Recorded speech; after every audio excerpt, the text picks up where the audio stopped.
Breastfeeding. Breastfeeding is a wondrous experience for the mother, for the infant, and indeed for the father. It can be traced back to the very first woman and first man. It is strongly endorsed by the American Academy of...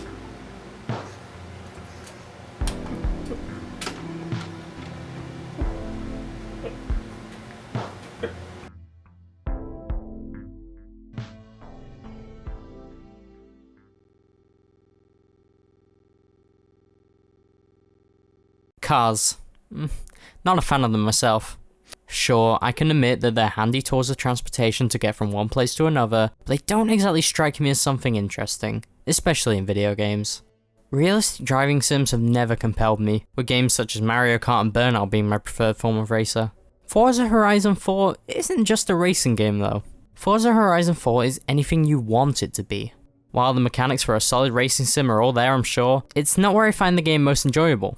Personally, I'd love to explore a lovely depiction of the UK's Lake District in Edinburgh, equipped with cute details like ice cream shops, roaming sheep, and other such British icons that give it a quaint sense of place. Inside this world are events, destructible boards, potential homes, so-called beauty spots, hidden barns housing new cars, and it manages to achieve an almost collectathon level of stuff to discover, even down to tallying every single road you come across, encouraging you to locate them all. If that sounds fun to you, it probably will be. You can play the game like that and be satisfied. If, however, you're a huge motorhead, obsessed with the nitty-gritty of cars and the like, you'll probably find contentment in fine-tuning your vehicle to your specific liking. Maybe you're a fan of cosmetics, and fortunately for you, Forza Horizon 4 has a veritable wealth of options for both player dress-up and car decals that are highly customizable, to the extent that I downloaded the design that made my car look like a Kinder Egg, which is fortunately legal here in England. Maybe it's the absurdity of fast-paced races mixed in with timeless radio's classical music such as Claire de Lune, or apparently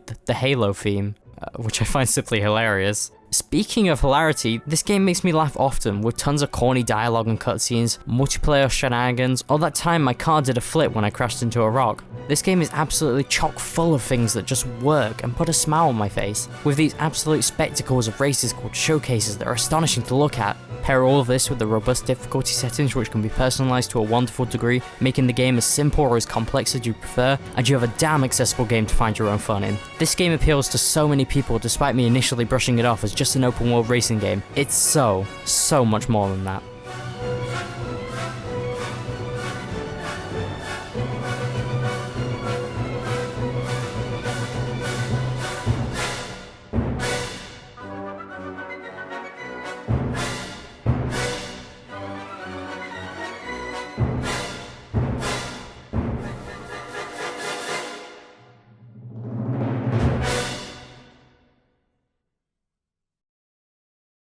But the racing is actually really fun too, coming from someone who didn't think he'd enjoy that aspect of the game that much. At the beginning of what some would say is the last major leg of Banjo-Kazooie, Mad Monster Mansion is a pretty intimidating stage. The difficulty amps up quite a bit. Puzzles are more complex, enemies more aggressive and durable, and overall, it expects more from the player than earlier levels did. But the stage is also designed in a way that feels unique from nearly every other level in the game. Compared to earlier stages like Mumbo's Mountain or Treasure Trove Cove, Mad Monster Mansion is, as silly as it sounds, the most realistic level in Banjo-Kazooie. Nearly everything in Mad Monster Mansion is organized to emulate architecture that very well could exist in real life. In comparison, many earlier stages set their landmarks in a way that feels kind of arbitrary, or at the very least, synthetic. These are fantasy worlds with fantasy layouts. One's built to serve a gameplay purpose instead of tying together a location you'd expect to see in reality. These stages are, for lack of a better term, video gaming. In contrast to this, Mad Monster Mansion doesn't have that same kind of structure. From the mansion, to the landscaping, to even the church and hedge maze, these are all laid out in the level in an interestingly realistic form. Mad Monster Mansion appears like an actual place you can visit. The notable landmarks are organized in a calculated way, but a different kind of calculation. It's logical that the underground cellar would be so close to the mansion. That's how a cellar would be structured. Having a church in the middle of a cemetery makes sense. An elaborate fountain would be in a garden area. Being that it's Grunty's mansion, her bedroom would be on the topmost floor, and she can look through a large window that's bigger than many other windows. The exterior locations are arranged to mirror an actual location you can visit, and that's actually a benefit to the player. Because of this setup, exploring the stage has a familiarity to it. Despite the many nooks and crannies in the stage, knowing where to go and how to get there comes down to logical instances. Even in its most labyrinthine areas, it's not that hard to get lost, using a familiar and sensible organization of landmarks that the player can interpret and understand easily. The interiors of the level, on the other hand, have a tendency to feel bigger and more expansive, foregoing the logic that drives the design of the exteriors.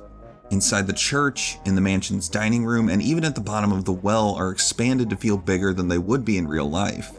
But I believe that's intentional too. Having interiors feel so open gives off a feeling of otherworldliness. It's unsettling to see a realistically organized stage suddenly do something that shouldn't happen in real life. In this case, it's having these giant interiors that make Banjo and Kazooie feel smaller than they should. This is the case in many levels in Banjo-Kazooie, but in Mad Monster Mansion, it's taken to a pretty sizable extreme, and it stands out when compared to the realistic orientation of the exteriors. The next level, Rusty Bucket Bay, tends to follow the same idea, where realistic organization of landmarks on the outside contrasts spacious interiors inside. It's interesting how these two levels are where this design direction is in effect the most, like taking an almost non-fictional premise, like an estate or harbor, drives the design ethos towards structural realism. While I do think Rusty Bucket Bay does follow suit, I think Mad Monster Mansion is where it's performed best. The level is a careful balance of familiar navigation outside to strange and surreal navigation inside, and this juxtaposition makes Mad Monster Mansion both memorable and unusual at the same time.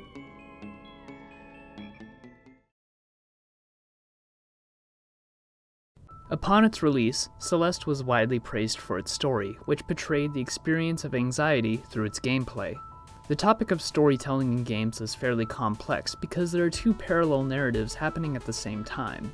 There is what I will call the explicit narrative, which is the story told by the game's writing, setting, dialogue, visual design, audio design, or other story elements. The other narrative is the ludonarrative, which is the story told through the mechanical systems and how the player interacts with those systems. For example, the Shovel Knight explicit narrative is that Shovel Knight is going on an adventure to rescue Shield Knight. The ludonarrative is the story of how I specifically got from point A to point B. Every jump, death, or swipe is a part of my ludonarrative. Celeste's ludonarrative forces the player to confront and overcome repeated failure. This floundering often evokes feelings of anxiety, as the player wonders if maybe they can't accomplish their task. This got me thinking about other similar games. The gameplay of Celeste and Super Meat Boy differ in a lot of ways, but fundamentally both are hard-as-nails platformers with quick respawns, one-hit deaths, and a focus on momentum.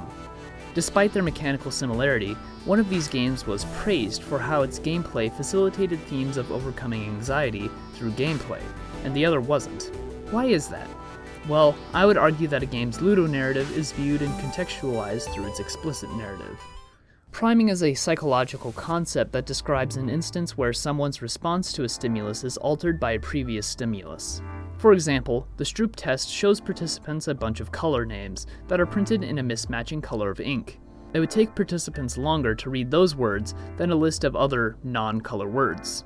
The participants saw the colored ink, and that stimulus affected how they perceived the color names, specifically making them harder to read. I would argue that the explicit and ludonarratives have a similar interaction. The explicit narrative psychologically primes your interpretation of the ludonarrative. Celeste clued players into its ludological mental health themes with its explicit narrative. I mean, this game has a literal personification of Madeline's fears and anxieties that chase her around, telling her how dangerous mountain climbing is and how she will never be good enough to do it. Celeste put a lot of care and effort into its explicit narrative about anxiety with several well-crafted scenes that discuss the nature of this mental illness. On the other hand, Super Meat Boy doesn't have any scenes about confronting anxiety, instead choosing to focus on a story which is a parody of the played-out Super Mario Bros. Story, where Bowser kidnaps Peach and Mario runs off to save her, while also spoofing other NES classics. There are also a lot of religious themes in there as well, and I think this game is trying to say something about abortion, but honestly, I haven't played enough to fully piece together what it's trying to say about those themes. With that being said, I don't think Super Meat Boy is trying to have a serious discussion about anxiety or other mental issues. Viewed through the lens of the explicit narrative, the ludic narrative of Super Meat Boy is about how this platformer is tough as nails, just like all those other classic games. These narratives both have their merits, and they were both trying to accomplish different things. Super Meat Boy was trying to be a love letter to NES platformers, and Celeste was trying to be a sincere exploration of anxiety. These games show the link between explicit and ludonarratives, and how two mechanically similar games can produce different ludonarratives, by changing the way that gameplay is contextualized.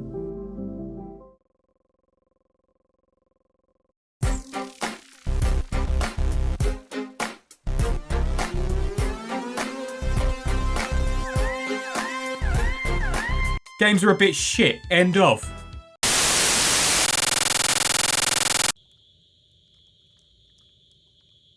Time can often be the bane of many games, so putting a title around a single unit of it is a bold move. Fortunately, 2018's minute really makes those 60 seconds count. Don't assume that this is all flash, there is a sprawling world and plenty of problems to be solved, it's just that you're not expected to do it all in one go. Figuring out how to solve puzzles under power is part of the charm, and having infinite opportunities to tackle those problems is liberating. Minute shines when your initial anxiety turns into curiosity. You'll ask, where does this path lead to? What happens if I use this item here? I wonder what will happen if I wash my dog. When you stop trying to achieve everything in a single run and instead take this world on and bite-sized experiments, you get to really appreciate just how much that 1 minute restriction achieves. Restriction is what makes minutes sing, and it's not just in its main mechanic, its Link's Awakening influences are exaggerated to the point that the graphics are a hard 2-bit and every character has a quirky personality. If you take your time seriously, minute won't waste a second of it, something that I think a lot of games could take a lesson from. And just in time for its brand new mobile port, which means that you can now carry around an adventure in your pocket that you can play again and again and again and again and again and again and again. If you'd only ever encountered it through these people, you'd probably assume this word meant something good. That just exemplifies the hype. So much fun being hyped with other people! Let the hype of their games show through. It's time to get hyped. The hype of team play. The hype levels that were the trailer. Puts me in hype mode every time I watch it. But not that long ago, hearing the word used this positively would have seemed quite strange. Surprisingly, there's more than one definition converging here. If you said this sentence, you'd be using two distinct hypes with different derivations. You're excited, hyped up on something, like a substance that came out of a hypodermic syringe. But the game was promoted, a different word whose meaning over time has drastically changed. Originally, a hype was a class of confidence trick, specifically deliberately overcharging or shortchanging someone. In the 40s and 50s, hype became a more general term for any swindle. By the 60s and 70s, it had shifted to mean publicity of a dishonest nature, exaggeration to the point of deception. Only relatively recently has that negative connotation disappeared.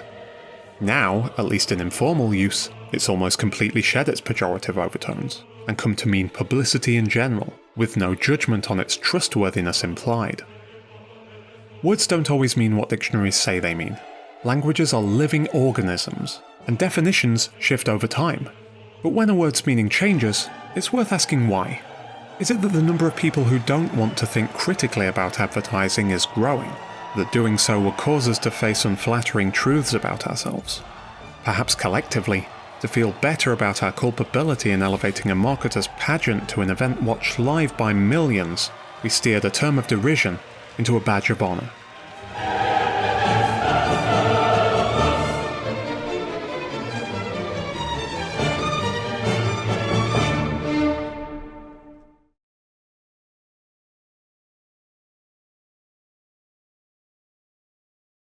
I love to reload during a battle. There's nothing like the feeling of slamming a long silver bullet into a well-greased chamber. Draw! Who actually cares about reloading in games? To most of us, it's just something that's there, a reprieve in the action, something we kinda have to account for, but we really don't think about it. Early games didn't bother, most games do it for you. A scant handful will add a bit of timing to it so the player is at least part of the act. But now, with VR, I'm starting to see what Ocelot sees.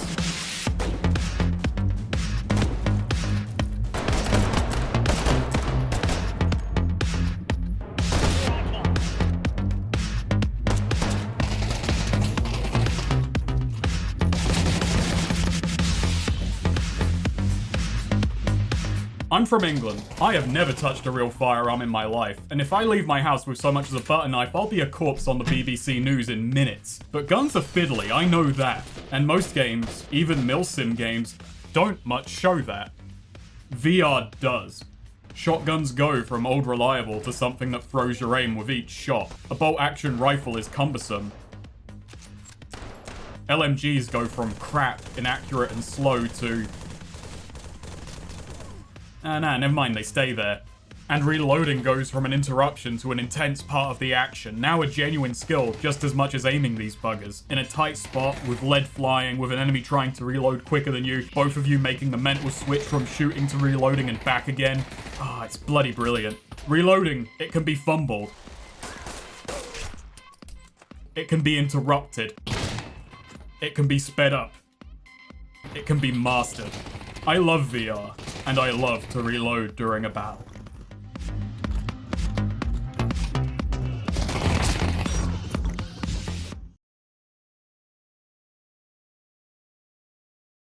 Takahashi Meijin, whose real name is Toshiyuki Takahashi, was an executive at the now-defunct video game company Hudson Soft. You may know Hudson Soft as the creators of the TurboGrafx-16 and Bomberman, but let's be honest, it's more likely that you played one of the 8 Mario Party games they developed. As head of Hudson's PR division for more than 26 years, he had more in common with someone like Reggie than he did Miyamoto. He acted as a hype man for the company, going on nationwide tours to promote their games, and garnering such a cult status that he actually ended up in a lot of games as a sort of human mascot. But the thing that made his popularity skyrocket was even crazier. At the height of the 80s, he supposedly had the ability to press a button at a rate of 16 times per second. Like 16, that's a lot. Even now he can still hit around like 12 or 13. He had a whole technique developed and everything, like just watch this guy go. So back in 2010, Hudson released a DSi exclusive title called 16 Shot. Its sole functionality is to record how fast you can hit a button. Your goal? Challenge the master at his own game. This cost actual money, but it did get me thinking. From a mechanics standpoint, this may just be the simplest game ever created. One button, hit it as fast as possible. And that begs the question, if this is the simplest single-player game out there, could you modify it slightly to make it the simplest two-player game ever created? The answer, I'd argue, is yes. I don't know if you remember, but 2012 was not an especially great year for the Wii. So as a dying console, the Wii's big headliners that year were Mario Sports Mix. But February saw the launch of what I think was the last truly great game to come out for the Wii, Rhythm Heaven Fever. I don't blame you if you missed out on it. It didn't get a huge marketing push, but take my word for it, it is worth every dollar. It's a super weird and charming rhythm-based minigame collection with like hundreds of challenges, has the artist from WarioWare and a bangin' soundtrack, and the best part, believe it or not, no motion controls, just the A or the B button. It's even got a 2-player co-op mode. Which reminds me, Mochi Pounding is one of the most exhilarating games I've ever played.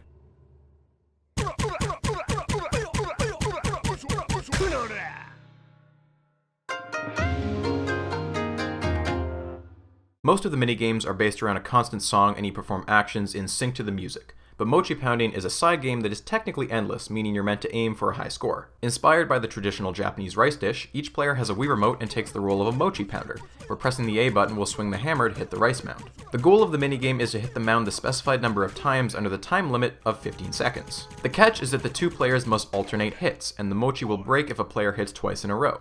The early rounds require 15, 35, 55, 75, and then 100 hits, after which each round goes up by 10, with 110, 120, and so on. Now you can probably see why I view this as the co-op equivalent to 16 Shot, except it's no longer a test of how fast your trigger finger is, but how fast can you maintain a rhythm with another player. There's a weird amount of strategizing that goes into the game before that first hit is even taken, since the counter doesn't start until that first hit is made. But really, there isn't much you can strategize about. The real points of discussion are who is going to hit first, and how to count down to that. But in my experience, we almost always try to discuss what speed we're going to alternate at, as if that's something we can even hope to control and not just like a physical instinct that we just latch onto. And it is so unbelievably hard. As soon as one player hesitates for even a fraction of a second, it's all over. You're done. The other player might beat them to it and break the mound, but sometimes both players forget who hit last and it's just like, you have to guess. And even if they do guess correctly, that split-second delay will likely have caused you to run out of time anyway. So yeah, this is my case for the simplest co-op game ever created. It might not seem that exciting or interesting when it's described to you like this, but I swear when you play it, you'll just immediately latch onto it. You can't get enough of it. One thought that has probably crossed your mind though, what's stopping a single player from playing with both Wii remotes? Great question. Nothing. Who are you to question my ability, game? I am not subject to your whims and rules, for I am more than player 1. I am more than player 2. I am become death, destroyer of high scores, and I will be your...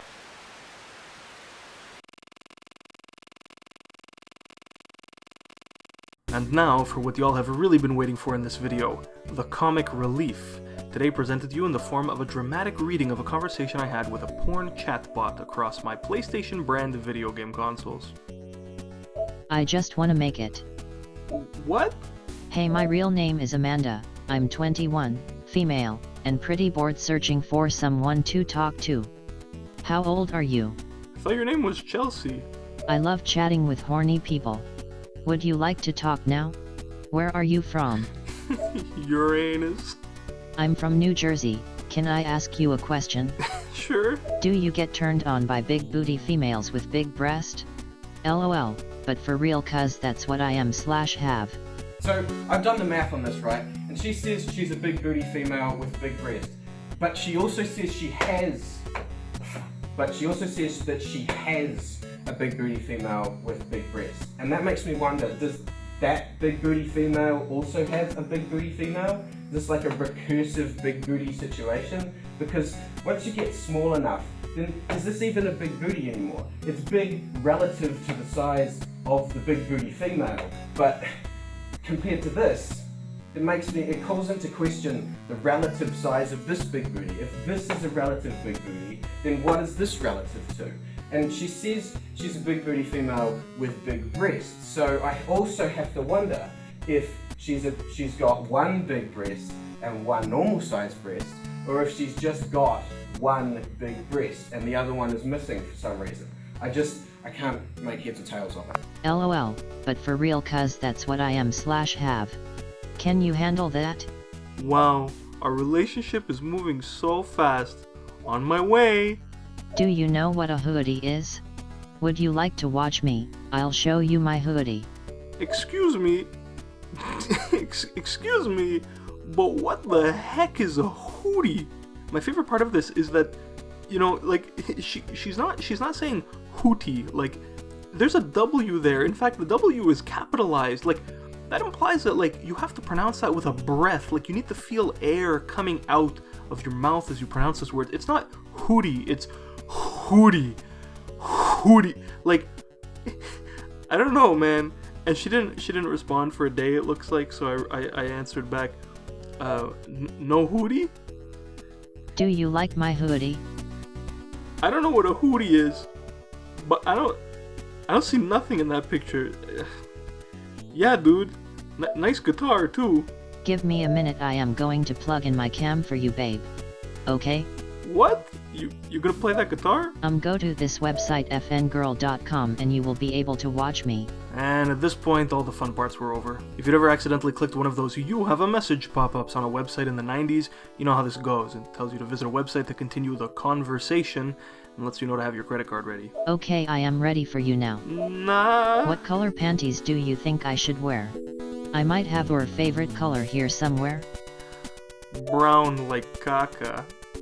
I will do anything you want me to do. Baby, I am so horny right now.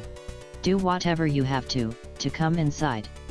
I'll hit my ass till it's nice and red for you. Oh, looks like we sprung a leak. You are such a good boy. I am gonna show you what good boys get. What games do you have on PS4? Boy? What do I get? I'll be waiting for you. Go to fngirl.com and register. Nah. Here's the thing though. This isn't an isolated event. I don't boot up my PS4 much these days, but every time I do now, I'm greeted instantly by a good few direct messages from people with usernames like Kara Squirting. Clearly all bots. I made it my mission to respond to all of them. Weirdly though, this is the only one I was ever able to yank the whole script out of. Anyways, for a service like PSN, which takes itself so seriously what with its big boy prices and big boy shitty attitude towards playing nicely with other platforms, fucking sake, the PlayStation 4 slogan is "greatness awaits." For this service to be so riddled with shit bots like this, holy hell. Among the console brands, PlayStation is supposed to be the classy one, the slick one. This flooding, this exploitation of its messaging service by these porn bots reflects so poorly on it. In fact, the pervasiveness of these things makes their developers look better and more adaptable than the platform they're on. Nothing makes me lose confidence more in a system than logging in and immediately being hit on by multiple women at once. Well, a video game system, that is. On to, whoever's next.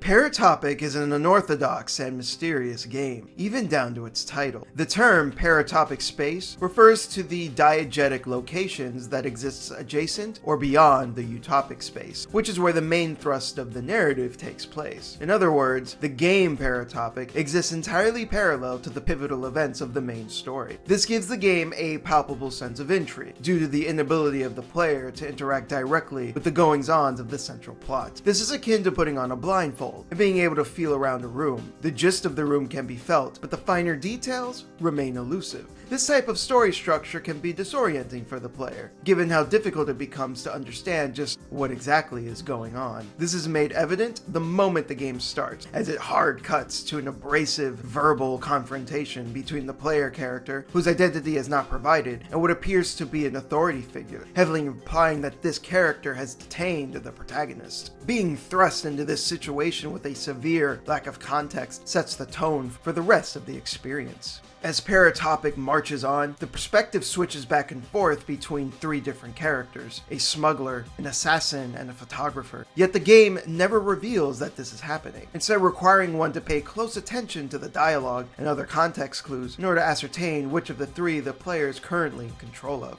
Further adding to the confusion is how the sequence of events the player experiences throughout the game is chronologically mismatched. Some clear evidence of this is the attempted murder early on, getting picked back up where it left off shortly before the game ends. This blending of time and shifting character perspectives culminates with the driving sections. By glancing over to the passenger seat, this occasionally changes what item the character is taking with them: a camera, a briefcase, or a gun. In a strange sense, all three characters are being played as at the same time. Yet not. A veritable Schrodinger's cat, as it were. Or maybe Schrodinger's car in this case.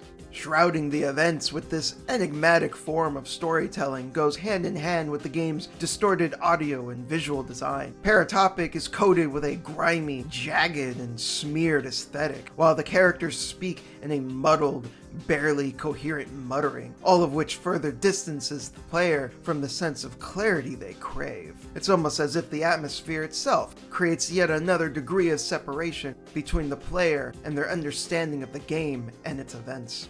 When combining the obfuscated nature of the narrative with the low-res visuals, facilitating the sullen atmosphere, the game manages to convey a potent sense of unease that permeates throughout the entire experience. Paratopic is so successful in feeling off that that's exactly why it feels right.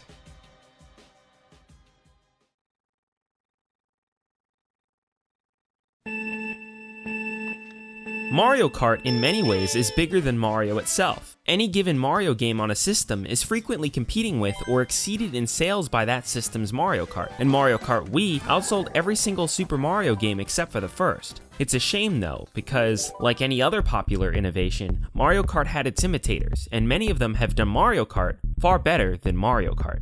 Mario Kart's item system, for instance, is little else but a slot machine, or rather a rigged slot machine, as leading racers are likelier to get weaker items like a banana or coin, and those trailing behind are likelier to get a bullet bill or golden mushroom to help them catch up. This rig is in place to help even the playing field so that players with an inherently lower skill level will still have fun with the game, but it removes a lot of agency from the player and is guaranteed to disappoint everyone at some point during a race. It's incredible that this system hasn't changed much when Diddy Kong Racing arguably solved this problem decades ago. Not this one. Instead of changing the rigging of item boxes or the items they dish out, Diddy Kong Racing asks why these games even need random item boxes to begin with. Instead, the game has balloons of differing colors which each grant a different weapon. Then, these weapons can be upgraded up to 3 times by driving into another balloon of the same color. The best part is that trailing racers still get the benefit of better items through upgrading their weapons, and high-ranking racers still are disadvantaged due to the lack of utility of items like the rocket once they reach first place. It serves the same function as Mario Kart's system without any of the frustration. Here's another one. Mario Kart has been struggling with the concept of the power slide since the series' inception. The idea is that a player both can gain more control through cutting corners with the slide, while also being rewarded with a boost for maintaining the slide for a certain amount of time. In some games, the system was exploitable through snaking techniques on straightaways, but when it was changed, there wasn't much for players to do during the drift. Initially, there was some stick wiggling, but in newer Mario Karts, the boost is pretty much guaranteed regardless of what the player actually does. This issue was arguably solved back in 1999 with Crash Team Racing, and it's exemplified even better in the recent remake/compilation Nitro Fueled. Instead of releasing the drift button to boost, CTR forces players to press the opposite trigger sometime during the slide in order to boost up to 3 times. The longer the player holds the slide before boosting, the bigger the boost will be. But shortly after the exhaust on the car turns black, the boost will fail. There's a handy meter on the bottom right which helps amateur players with this admittedly tricky to master mechanic, but the payoff that comes from a simple button press is far more gratifying than any amount of low-stakes stick wiggling. Mario Kart has also had a problem with shortcuts. Many of the shortcuts in Mario Kart 8 are actually longer than just racing on the normal track, and a lot of the actual time savers require an item from the problematic item boxes we discussed earlier. The type of strategy that goes into executing these shortcuts is not particularly complex or interesting. It also doesn't really serve new players who would benefit from these shortcuts the most. This is where I introduce my personal favorite party kart racer, Pac-Man World Rally, and its absolutely incredible shortcut system. Unlike Mario Kart, shortcuts are prominently displayed to all racers via a locked door with a fruit on it. Racers can only pass through the door with the corresponding fruit that are scattered across the course. The catch is that these fruit only appear after the fruit switch is hit, which is always later in the track than the shortcut. Hitting the switch makes the fruit appear for all players, meaning that granting oneself access to a shortcut also enables every other racer to use that same shortcut. Some tracks even hide fruit switches behind other shortcuts. It balances out and fixes shortcuts while also making the tracks more dynamic and interesting than those of any other party kart racer. It's easy to look at Mario Kart Wii and call it the best one. After all, it did sell a lot. But it's actually the less popular party kart racers that are doing the more interesting things. Sonic and All-Stars Racing Transformed does multiple vehicles better than Mario Kart 7. Crash Nitro Kart does anti-gravity better than Mario Kart 8. Pretty much all these games do coins better than Mario Kart titles. Give these ones a shot, and you're guaranteed to have a good time. My name has been King K, and I certainly hope you have some well-deserved fun today.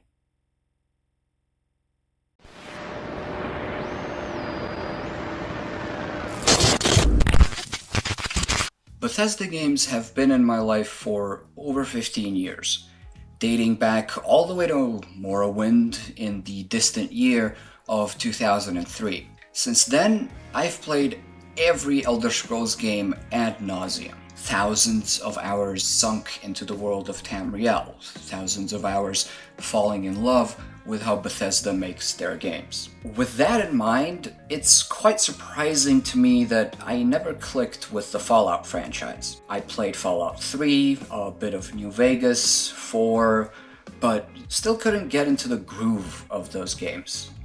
Not my thing, I guess. That was the reason for my lack of hype with the Fallout 76 tease last year. It's another Fallout game, I probably won't bother, I thought to myself. We all know what happened when Fallout 76 was released. The game was a complete disaster, riddled with anti-consumer behavior and bugs that put fucking big rigs to shame.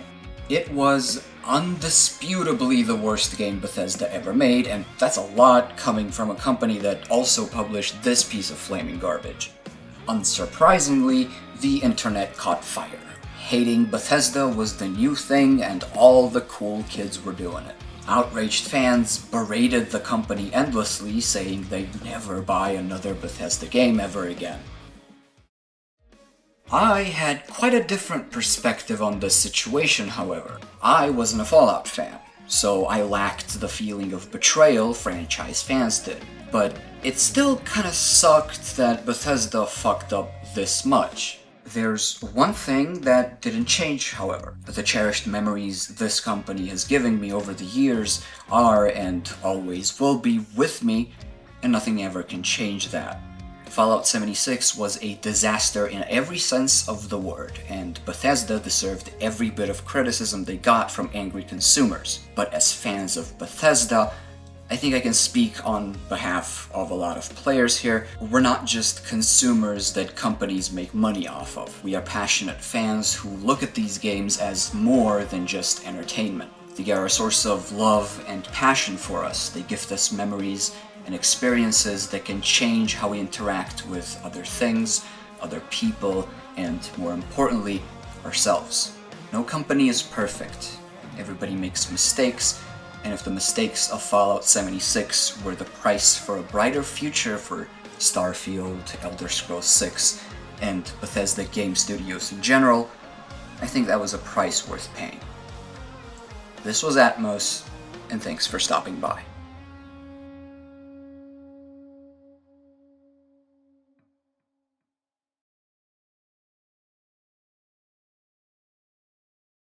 This is Hex Cells. It's a cross between Minesweeper and Picross, but starts out with just Minesweeper. The grey numbered cells tell you how many blue cells the numbered cell is touching. Since this cell has a 6 on it, I know it's adjacent to 6 blue cells. The goal is to make all the correct cells blue and destroy all the incorrect cells to reveal more numbers to continue solving the puzzle. There is always a logical next step, and you never have to guess the next move. There's one key difference between the puzzle design of Hex Cells and Minesweeper, and it's not that all the cells are hexagons. Hex Cells lets you make mistakes.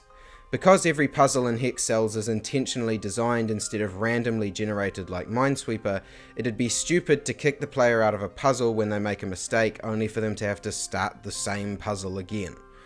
This ends up having a huge effect on the puzzle's difficulty. Let's say I make a genuine mistake and try to make this cell blue when it shouldn't be. The game tells me that's a mistake, so now I know the cell should be destroyed. I could go off and find some other spot to work on in the puzzle because I know that the game never makes you guess. Clearly I'd missed something or tried to make a move before I had all the information.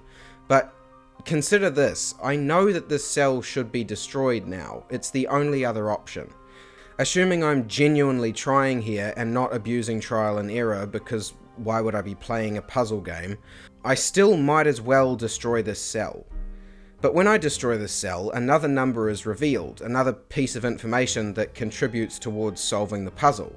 I wouldn't have this information if I hadn't made this mistake. What if, by revealing this number, I'm able to figure out the rest of the puzzle, working outwards from my mistake cell? That's not the puzzle as intended anymore. It might still be difficult, but this isn't the thought process the developer built this puzzle for me to explore, because I essentially got a free cell. I might end up solving the whole puzzle right to left, whereas the logic of the flawless solution flows left to right. The only way I could figure the whole puzzle out for myself as intended now is to turn the game off, forget the specifics, and come back another day. It's like if every time you got a Sudoku solution wrong, you were given another one of the starting numbers until you got it right. Some of the Picross games tried to combat this by not telling you when you made a mistake. If you thought you'd finished but the completion screen didn't come up, you had to go back and figure out where you made the mistake. In a way though, I kind of like the approach in Hex Cells. It's almost adaptive difficulty. Your mistakes are the hints. The puzzle gets easier every time you're wrong. Because the puzzle logic guarantees that there are no excuses for mistakes, then the worse you do, the less satisfaction you get when you complete the puzzle. In one way, Hex Cells is the most chilled out a puzzle game can get. You can make as many mistakes as you want and it will never ever judge you. But in another, it's got the highest stakes a game can possibly have. If you fuck up, part of the challenge of the puzzle, part of the game's value is lost for good. If you don't want help, then prove you don't need it.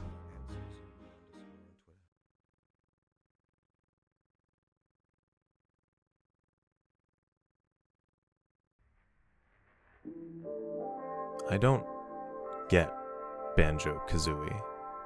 And here's the thing, I want to get Banjo-Kazooie. I mean, it's got a colorful soundtrack with earworm melodies, a bright cartoony aesthetic, quirky characters, and everything's got eyes and talks. It's got charm gushing out of its ass. But as I sat playing through the game, I felt nothing. I might as well have been daydreaming, looking out the window, thinking idly about nothing in particular. Is there something wrong with me?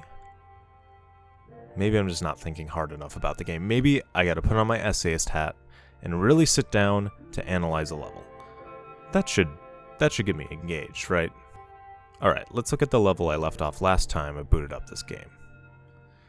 Well, looks like we're going to Gobi's Valley. Let's get some jiggies. Oh, God! So when I see rings, I have a strange primeval urge to move my body through them. This may be representative of a sort of rebirth, or maybe an unbirth, a retreat back into the womb, as a defense mechanism against the harsh desert that is existence. Anyway, I just fly through the rings and have to figure out where they are based on if I know the map well enough to get where the camera cuts to. This challenge involves turning towards the subsequent rings and timing the use of feathers to ascend into the ring. Pretty easy, but that's just a warm-up, right? Next up, we gotta get inside this bad boy. You could stuff him with jiggies if you wanted to. The level designers let the player in on points of interest via collectible consumables, like on these here cactuses. Okay, the Sphinx tells us his nose is all stuffy, using some irony to direct us to interact with his nose. Let's shoot an egg at him, that might do something. Yeah, that seems to do the trick. Let's do it to the other nostril. Aw, hell yeah. We're in. I see a carpet, a platform, I jump through it. Okay, the only other point of interest is this here Sphinx head and his gaping maw, looking to feast on some unbirthed fowl. The first Sphinx established the shooting eggs motif for this, so here we just do the same thing.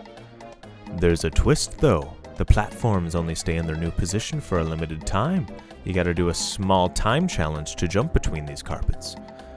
Do this a few times, then glide on over to the jiggy. Another easy one. Let's see how the next one is. This pyramid has a door that opens on a short timer, requiring you to run about 30 feet in 7-ish seconds? I guess they just wanted variety? Anyway, what do we find inside but a matching puzzle? You gotta watch out for the immortal mummy. Time limit adds some tension. That's, neat. Let me just... This one you just smash a camel. This one you smash the camel again. Here's a maze that you have to run through in time. Gotta watch out for a mummy. You get this shoe power up that increases your running speed. You have to run to this mummy hand and then run up this laid out track without any obstacles to get into a pyramid, which has you swim to a jiggy. Banjo, is this really what you're giving me? Even like 5 levels deep? Seriously, to me this is all just busy work, and no word count explaining how the design works will make that any more engaging. The game's intentionality and coherent design don't change the fact that I'm bored. I'm not meaningfully challenged, and none of the other parts of the whole, the story, the art, the music, make up for that. I'm gonna have to parrot Joe on this one and remind people that this is a kid's game. That isn't condescension. Banjo-Kazooie is a good experience for kids to develop their gaming literacy, and I commend it for it. But as an adult, all I experience is the encroaching dread that my life is fleeting and I shouldn't be spending my time on something that is giving me almost nothing in return. Not even the alluring taste of nostalgia. Mind you, I don't think Banjo-Kazooie is bad. It's just not for me. And that sucks, because I pride myself on having diverse taste in games, or striving to make it diverse. But I'm getting to the point where my taste is becoming more refined, more exclusive, meaning I'm going to have to exclude games that many people cherish. And that's bringing me down.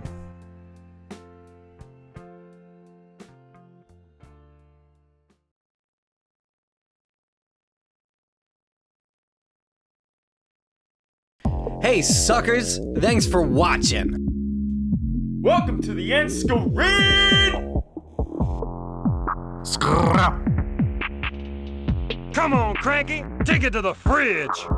Importance of essays matter, topping it off, these rhymes are fire. Got some goons, they make good shit. Watch our stuff work out, get buffed, stretch your brain. Right now it's lame. Eat your greens, veggie beans like Novacanoo, the kiwi, or our good friend Bobbybroccoli. Right. LambHoot talked to our friend Zac. Gave indie bites a heart attack. The Daniel Santos burnt his toast. No, that dude Ben is our new host of Overtime. That's him and James. They're not as cool as writing on games, but that's okay. Don't be ashamed. Compared to him, you all is lame. But if you lame, that's okay. Chariot Rider's our new baby, born from Rogue, likes the stone, burn Hoot's toast and frame Santos. We called our boy Chapman. Chris said, yo, detective, come detect this shit. Then MML said, boy, that's swell. I hope my albums fucking sell. Shouts out to the POTUS, mathematosis. Sticks to a point like cystic fibrosis. Just a hard R like y'all would've noticed. Dang! PostMesmeric. Far from generic. Beats are barbaric. Viz atmospheric. The next guy's a nerd nut. Vocal and clear cut. Knows what's what. But hot and pot pot. Atmos is next. Though I suspect if you step up to him, then get wrecked.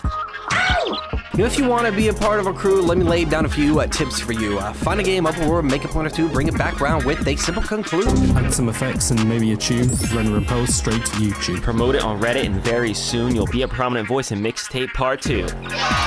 So that's our whole cast and crew. They worked their asses off for you. Don't know why we did this. But we did. So here it is.